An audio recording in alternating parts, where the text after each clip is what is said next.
It's hard sometimes when I get you guys split, and I'm trying to remember because I ended 2 lectures in the same hour, and that was on Friday, so 4 days ago, and I'm like, oh my gosh, which slide was on? I should mark those. Sometimes I do. I just forget to. And somebody asked me a question, and then I'll leave it and don't do that. So anyway, housekeeping.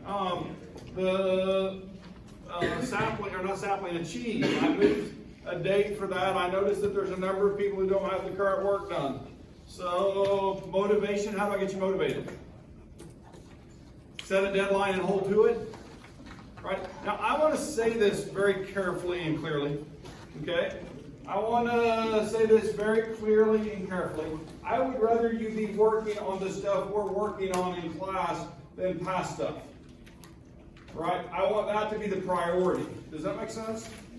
Because that's what we, especially the learning curves, right? To get those done ahead of when we do them in class is so wonderful, right? And I've got about 10 to 15 of you guys that do that. Okay? And the rest of you are playing more catch up, right? And so trying to get you ahead of that curve. It would be really nice, right? We've got another semester together for about half of you, so try to get on it. It's not going to change, it's going to be there, and it will help you if you work on it, right? I know that it will, okay? My juniors and seniors tell me the same thing, they hate it. But Dr. Garrison, I learned something from sapling last night. Not sapling, but they still call it sapling too, which is funny because they all grew up in the sapling era, right? I've got to get that switched, okay?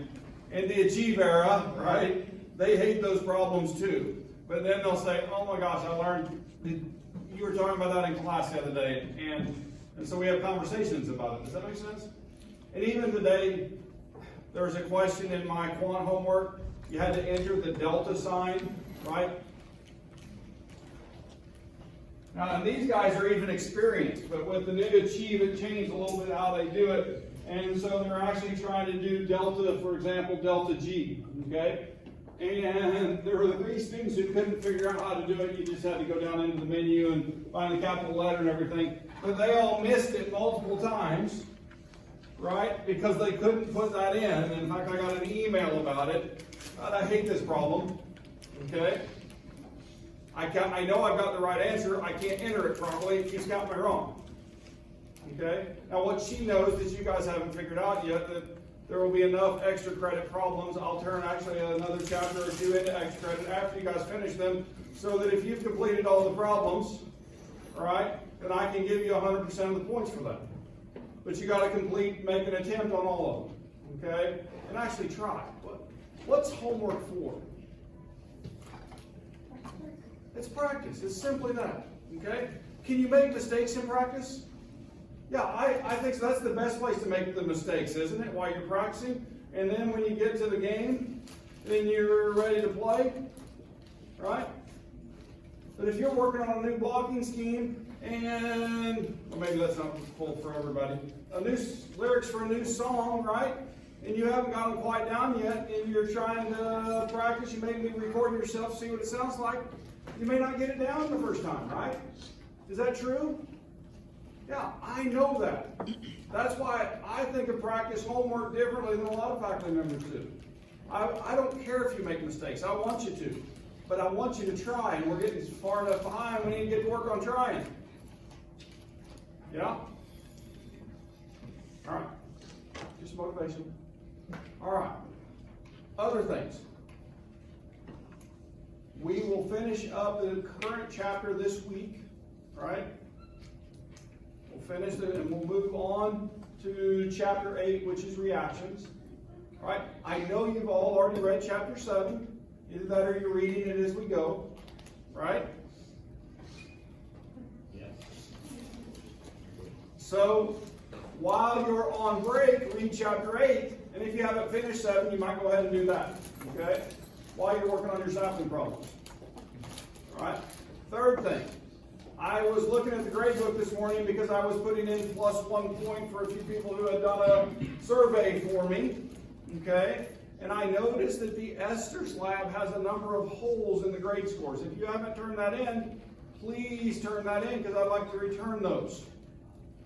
Okay? But if I return them, I'll give you a 0 for them. Yeah. Yes, absolutely, 100%. Yeah. So, cool. So if you're one of those people, I'm trying to motivate. If you have another lab out, please get those in.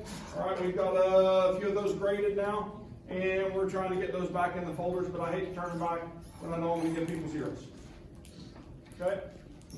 All right, any other questions on housekeeping?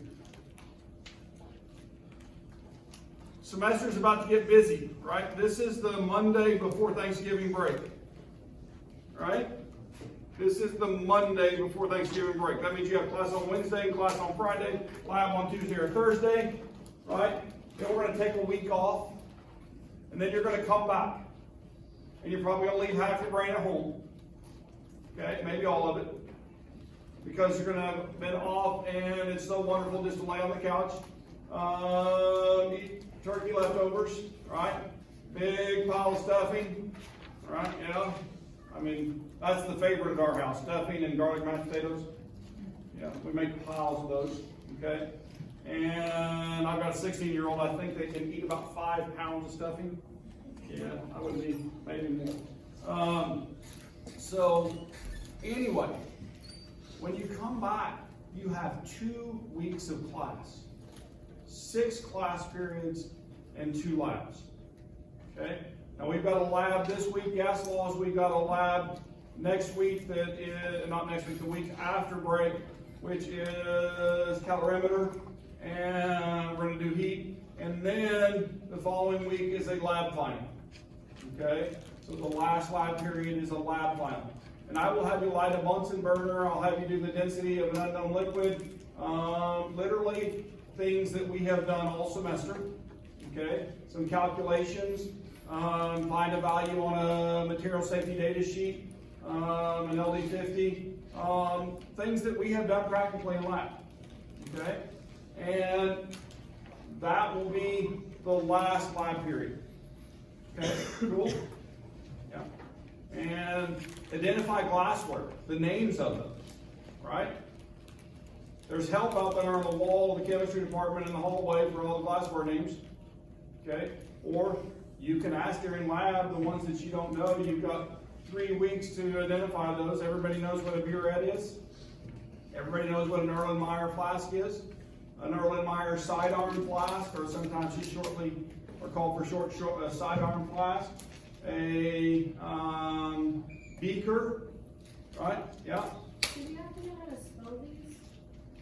Within reason. All right, if it's a good attempt, then we'll probably award it. We'll probably correct it. Yeah. And note, like burette and pipette, there's the U.S. spelling and the English spelling. So they are different. Yeah, you'll see both.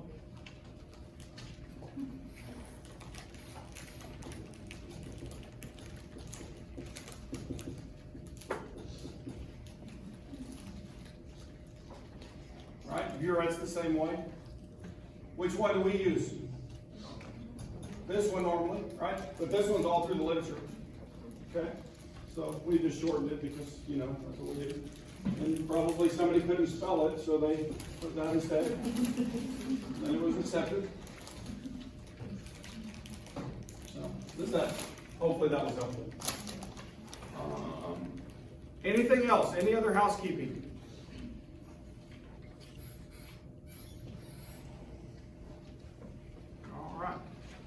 Getting close, right?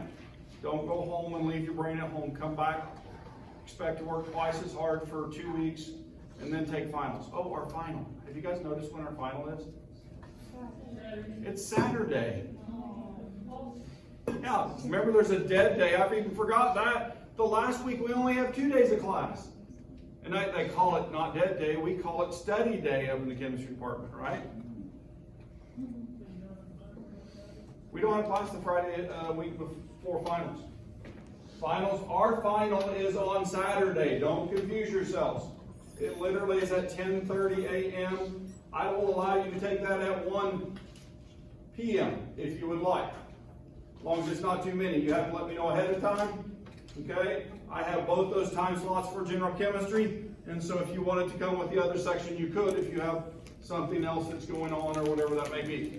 I don't want everybody just to switch. I'm just giving you that opportunity, and I'll give them the opportunity to come into this section so we may have a few extra people.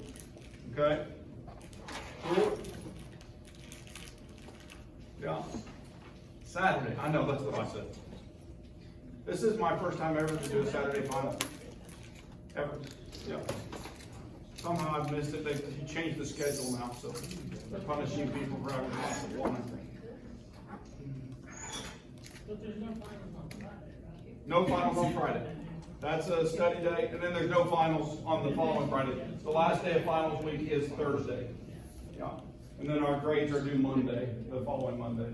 But if I have two Gen Chem finals on Saturday, then we'll have those graded by Tuesday, and your grades will probably be up by then. Yeah. Is the final gonna be on paper or online? It's going to be on paper, unless we have some crisis.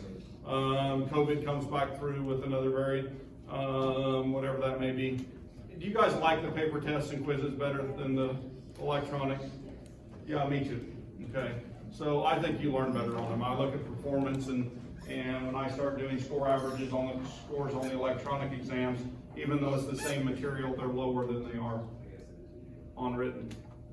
I think it's because we grade them different, because it's a fixed grading on that. You can't do subjective grading, and so I think that's what happens, is we can give points for trying much easier on the paper versions. So anyway, yeah, I think that's all the housekeeping. That's a lot. That took 15 minutes. Wow, that's all right. We're good.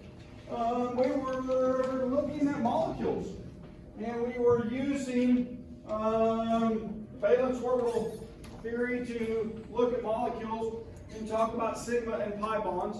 And when I have a sigma bond, that is the first bond. When I have a pi bond, it's the second and or third bond, right? Or and if you have one, right? Is what I'm trying to say. And when we were looking up here, we have just counted the sigma and pi bonds. 21 and 26 were the answers to that, if I remember right. So hybrid orbitals for extended valences, and we had, I think, put this slide up. Now I'm remembering, my brain's coming back. See, I left for just a weekend and I lost part of my brain, okay? But I'm back now. We had written on the board sp3d and sp3d2, and those were the trigonal, bipyramidal, and octahedral conformations, and those orbitals hybridize in that fashion to make 5 and 6 atom centers.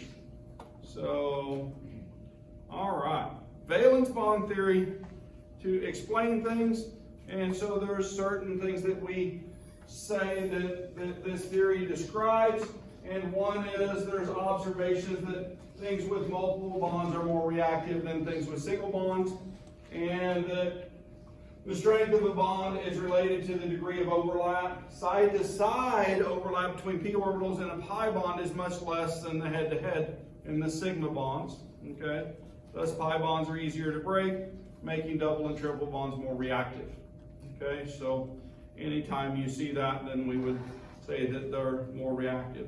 And then valence bond theory can be used to talk about free rotation in single bonds, but when we have double and triple bonds, they're not allowed to rotate around that center. Okay, so we'll show a picture of that. I forgot to bring my molecules back down, but we saw that in those.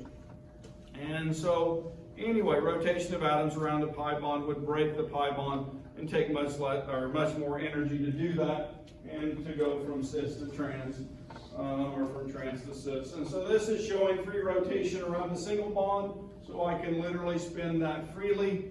Now there are higher and lower energy positions due to steric hindrance, but we don't have to worry about that right now. We'll learn that at a later time, okay? So they are free to rotate, though they may not prefer to be in all those positions, okay?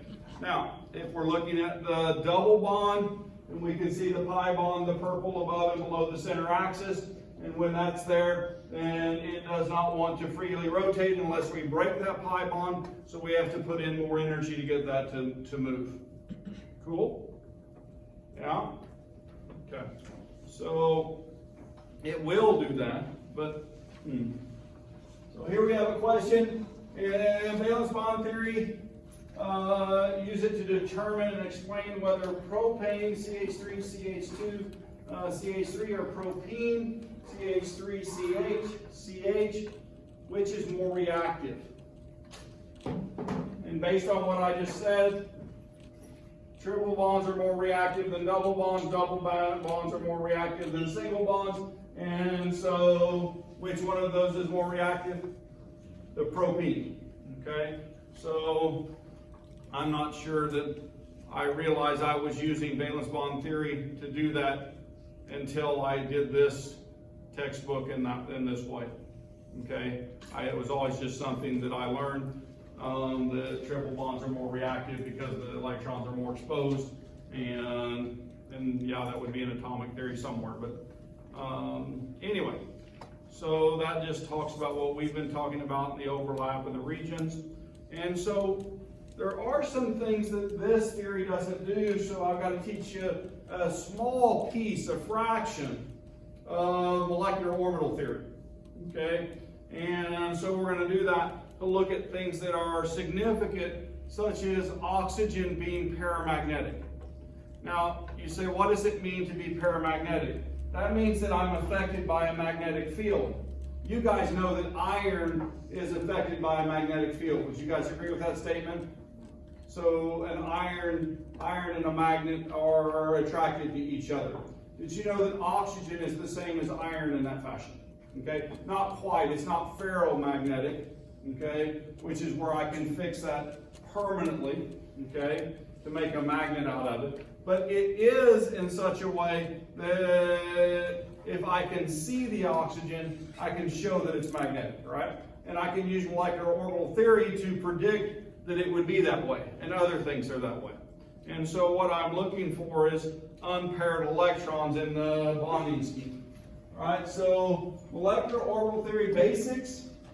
This is quantum mechanics. That comes out of the fundamental quantum theory. And according to molecular orbital theory, atomic orbitals of different atoms combine to make orbitals that are bonding orbitals. All right? And so if I have two hydrogens that have a 1s and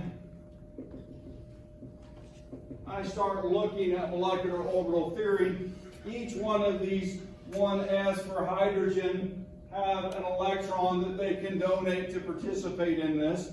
And I have a bonding orbital and an asterisk non-bonding or anti-bonding orbital, okay, in this theory.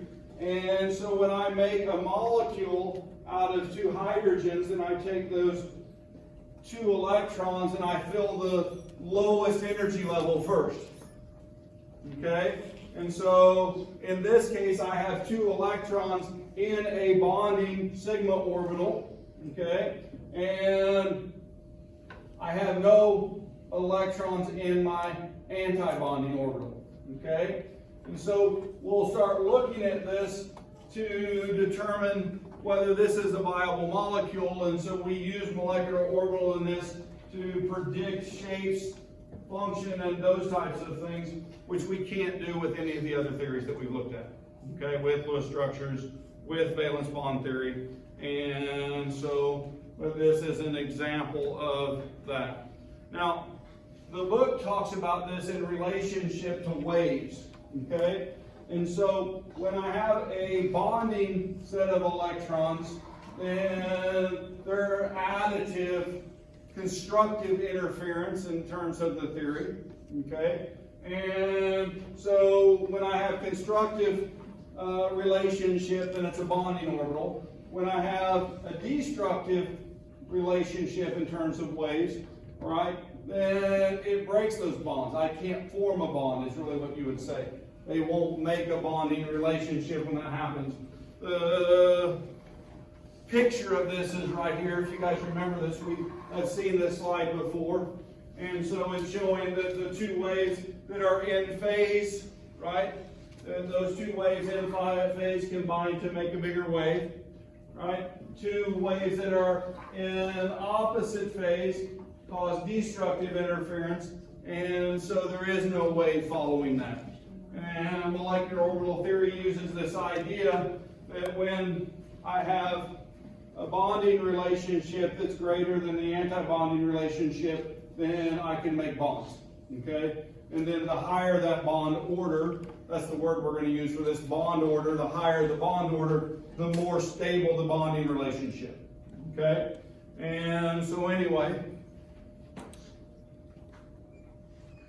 I think I have said that. And the same two atomic orbitals also integrate subtractive. So yeah, I've already said that too. So let's look at it here. This is showing two 1s's going together. And the image that you see with the bonding orbital is here. When I have a node and cancellation, then I end up with, that's an anti-bonding relationship when I have electrons in there. And so the energy is such that it won't stay together when both of those are full. We'll give an example of that here in a second. Okay? So anyway, I'm just going to remind you that we're using the Aufbau principle, that we fill the lowest energy levels first as we start filling electrons, and we work our way from low to high.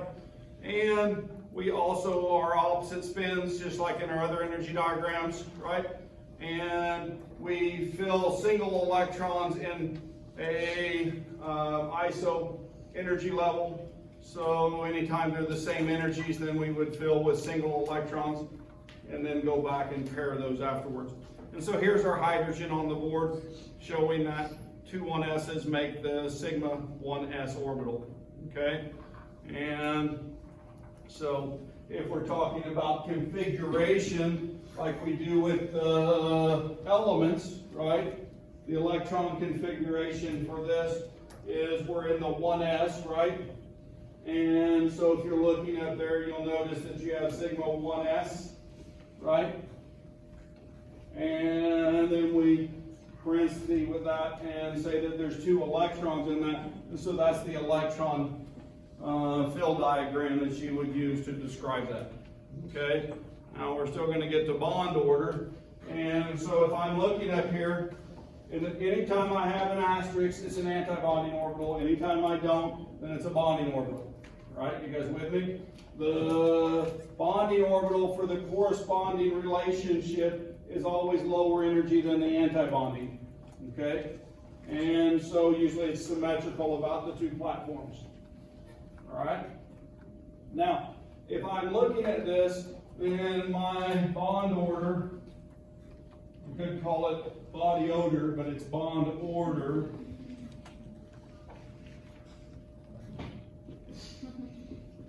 One half, and this is the electrons in the bonding, okay, orbitals. And so when I'm counting those, there's 1, 2.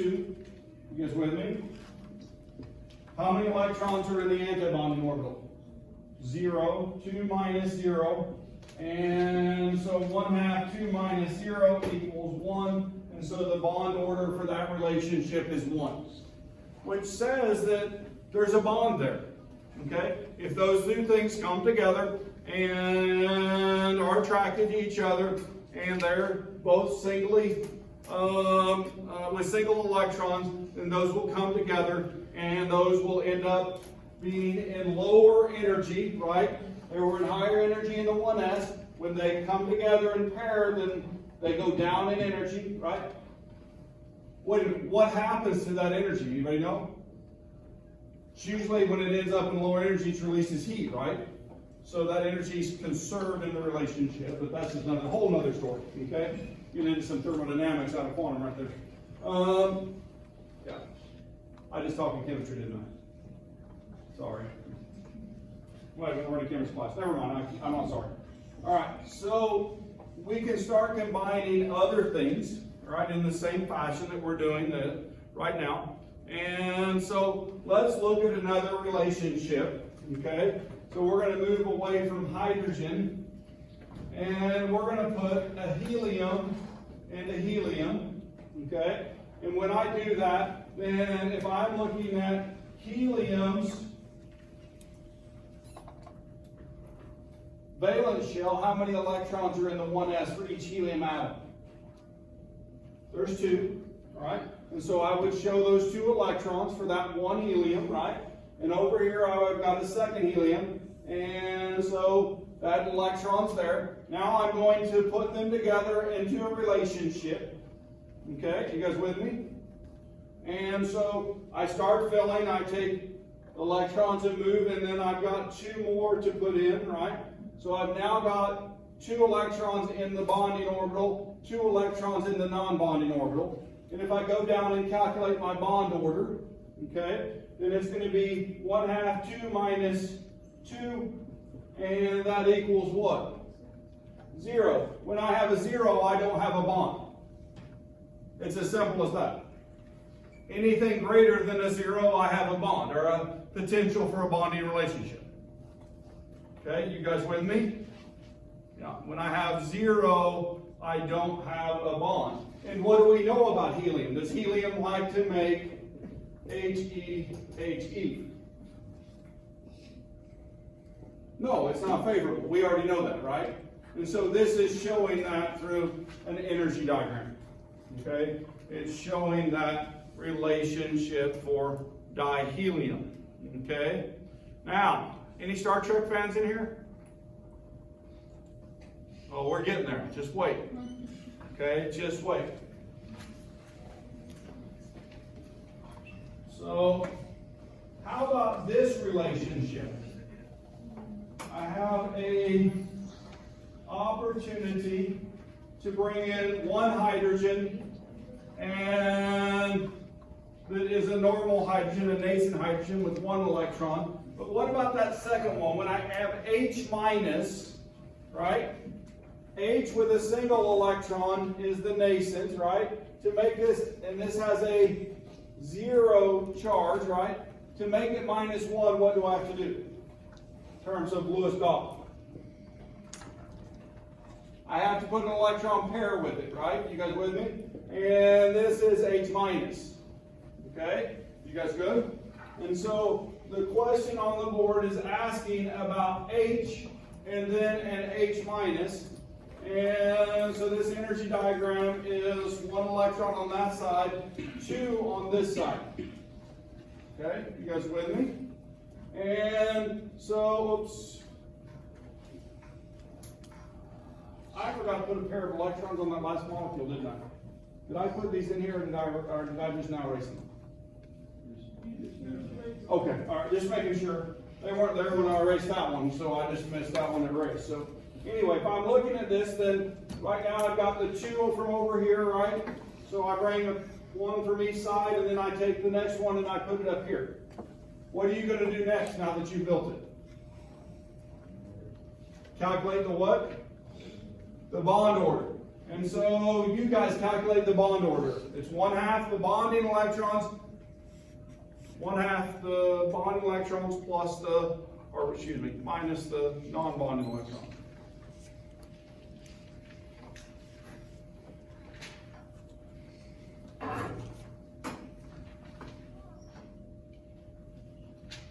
So the question is asking, can it exist?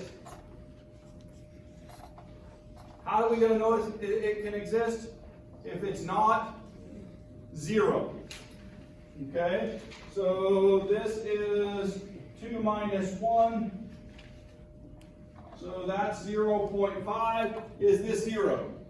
No. That means that there's a potential for a bond there. Okay? We can have a bonding relationship because the bond order is not 0.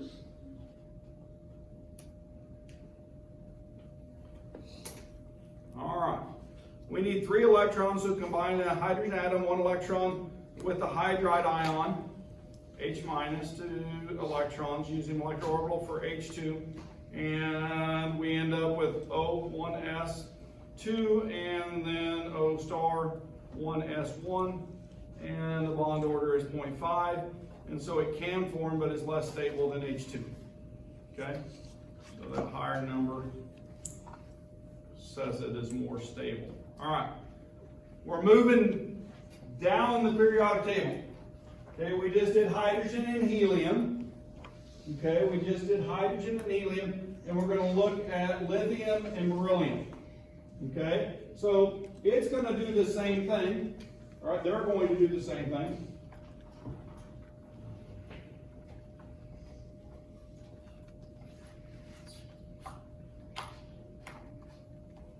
Now, for them, the 1s bonding and non-bonding are full. We're now moving to the 2s. Okay, so we're in the 2s.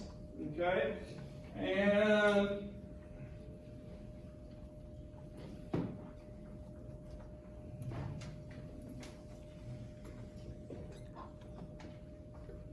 I've got lithium and lithium. How many electrons does each lithium have in its valence shell?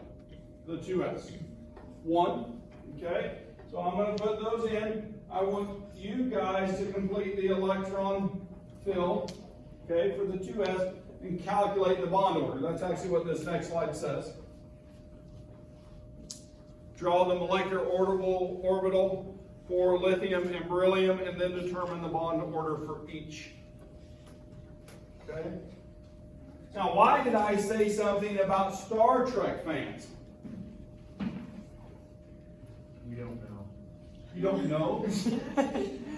What powers the interstellar travel on the ships in Star Trek?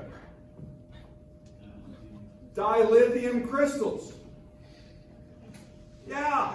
So we're about to show whether we can make dilithium crystals, according to molecular orbital theory. This is exciting, right? Proof of concept. How many people filled here? And then did 2 minus 0 equals 1. Yeah?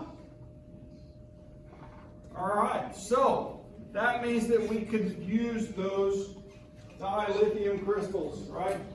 I'm old-fashioned because I can hear Scotty in my brain saying that, right? You guys remember Scotty from the original? Oh. Jim was the captain. James T. Kirk. And then they made all these other ones that are not nearly as good.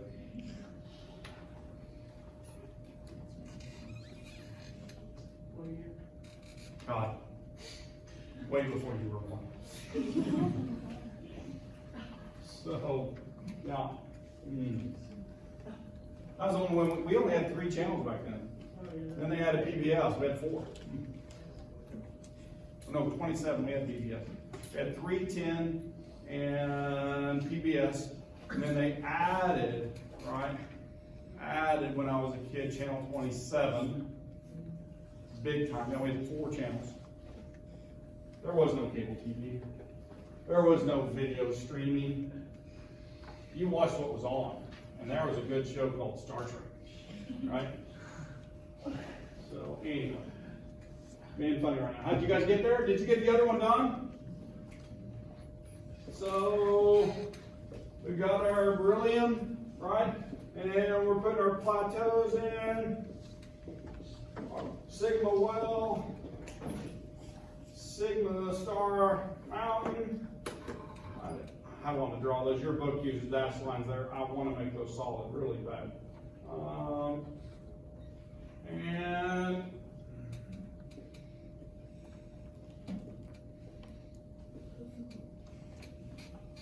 is this what you guys got? So then the bond order for this one is equal to 1/2, 2 minus 2, which is equal to 0. Okay, so what does it say about that? It's not happening. Okay, there's not going to be a bonding relationship between those that would be a single bond. Okay, there's not going to be a bonding relationship that's going to be a single bond. Okay, so this is showing that. Okay, now I stole this from an earlier slide because I wanted to do the find on the board as we just did. And the molecular orbital diagrams for lithium and beryllium show that lithium should form, right, the lithium 2 and be stable, but the beryllium shouldn't, okay? And so we have done that using molecular orbital theory, okay? Yeah. Does this sort of diagram apply if it's in a p orbital or a d orbital? So would you like to do one with the p orbital? Yeah. So we can do p orbitals. Yeah, I'll just go to the next slide and we'll work our way up to that. So, now, anticipation. All right, so each p orbital is aligned along a different axis and only one set can combine. And what's interesting is if we move into the element 5 through 10, okay, in that same second period, then there's actually two different fills that we utilize, okay, because of the energy associated with the relationships in those. And so the two orbitals are going to combine. When we have p orbitals combining, then we have the 2p antibonding and 2p bonding relationships. And you notice they're still using that add and subtract, right? Which is over here on this. What is that in relationship to? Constructive and destructive interference. So they're trying to make that connection back to when we were talking about this slide, right? And so when they're additive, we get constructive interference and we form bonds. When they're not, then we get destructive interference and the bonds don't exist, okay? So I'm just saying that out loud in case you don't make that connection. So anyway, that's what those would look like, a head-on-head of a 2p orbital. If we go to a side-by-side, then this is the orbital shapes, these are the bonding, and these are the anti-bonding orbitals. And so when we look at those in terms of an energy diagram, then we can look at the next slide and we'll see a blank molecular orbital diagram, which will show the sigma 2p and pi 2p bonding molecular orbitals. And we'll see those for both sets of elements in this next slide. Okay, so here they are. And so this is boron through nitrogen on the left-hand side. And so you notice we still have the sigma 2s to fill. Okay, that would fill first. And then we go from there, and the next higher energy is the pi 2p. Okay, then we go to the sigma 2p. Right? And then from there we go to a pi 2p antibonding, and then the sigma antibonding, and the 2p.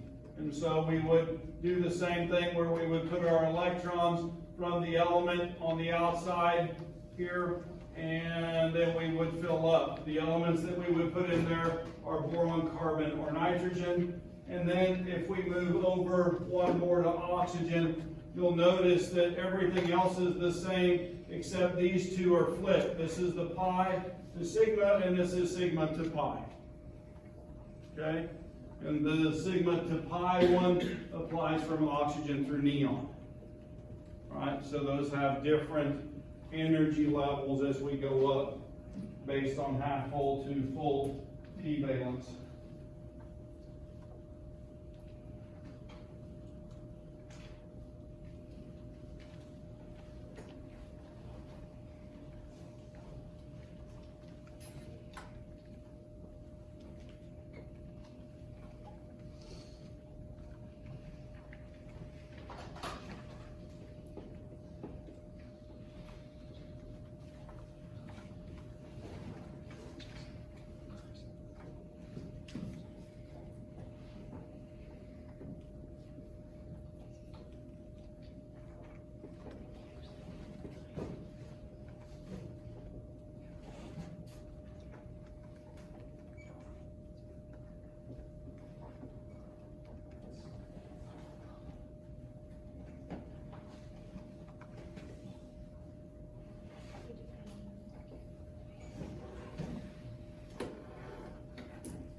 I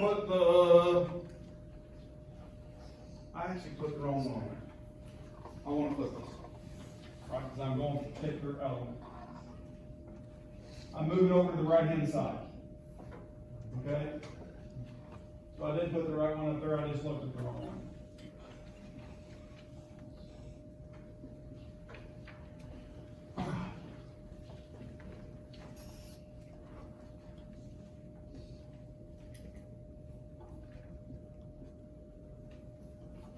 Okay, so I want you to go to oxygen right now. Okay, I want you to go to oxygen. And how many electrons are in an oxygen's 2s orbital? 2s orbital. I'm over here. I'm starting at lithium, but is that full, the 2s? It is, isn't it? Yep. And so I'm going to put those 2 electrons and I'm going to show those. Okay? And then I'm going to go over and I'm going to start counting in the P. Right? 1, 2, 3, 4. Would you guys agree with that statement? And so that means I've got 1, 2, 3. Note I'm putting in singles first, right? All with the same spin direction. And then what do? I go back in pair when I get to that, the 3 each have a single electron in it. And so right now I have 2, 3, 4, 5, 6 electrons for an oxygen. Okay? If I come over to the other side and I'm bonding with oxygen, I'm going to have the same thing, aren't I? Yep. And so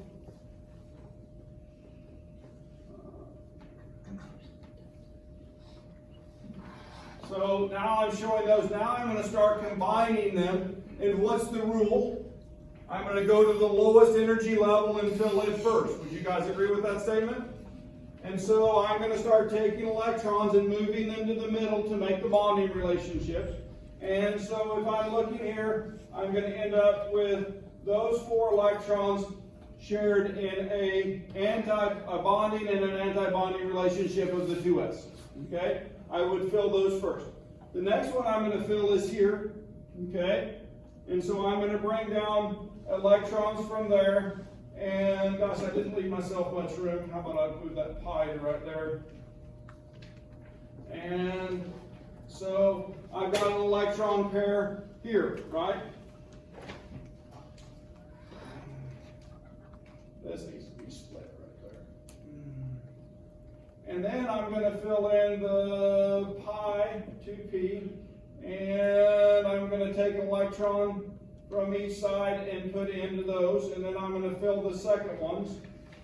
Okay, so now I've used 2, 4, 6, 8, 10, 2, 4, 6, 8, 10, 12. I've got 2 more electrons.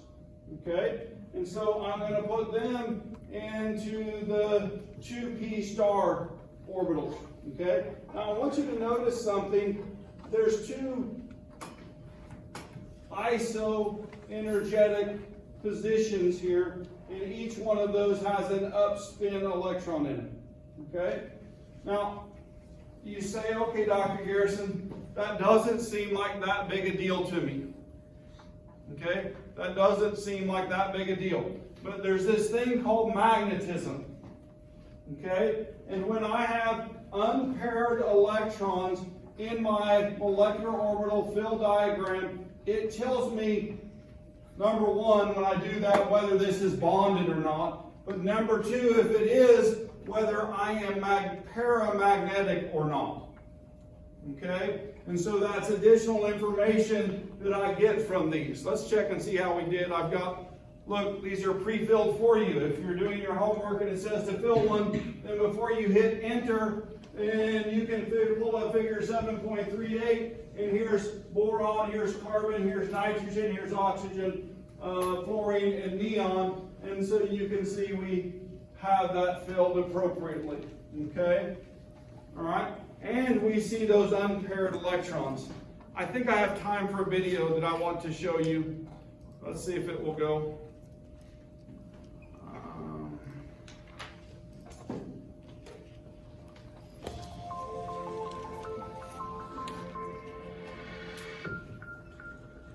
For this demonstration, we'll be showing the magnetic properties of oxygen. We don't normally see the magnetic properties of oxygen because when you pull out a magnet such as this, you don't see any oxygen foam around it because it's clear. However, what we're going to do is turn the oxygen into its liquid state, which happens at negative 182 degrees Celsius, which is also negative 297 degrees Fahrenheit. And we'll do this by putting it in some liquid nitrogen. And what you should see is a nice blue liquid form when I pull this test tube back out.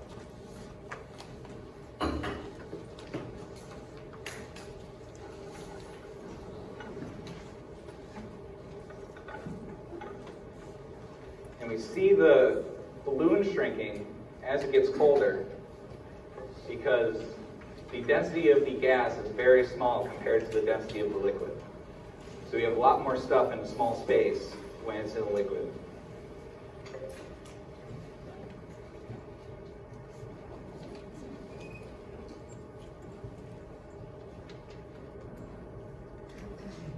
Alright, so now I'm going to pull it out.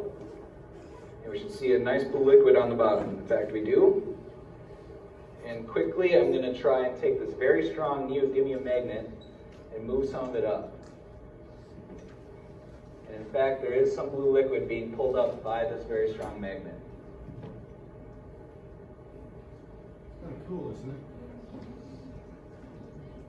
So that's predicted by this molecular diagram. Now, liquid oxygen is incredibly dangerous because of the rapid evaporation that happens when it goes from liquid to gas.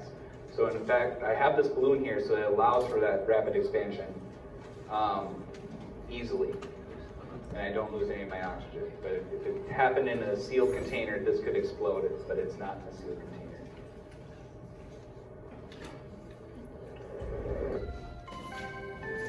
Yeah. So anyway, I will quit there. Next time we'll come back and I'll ask you to predict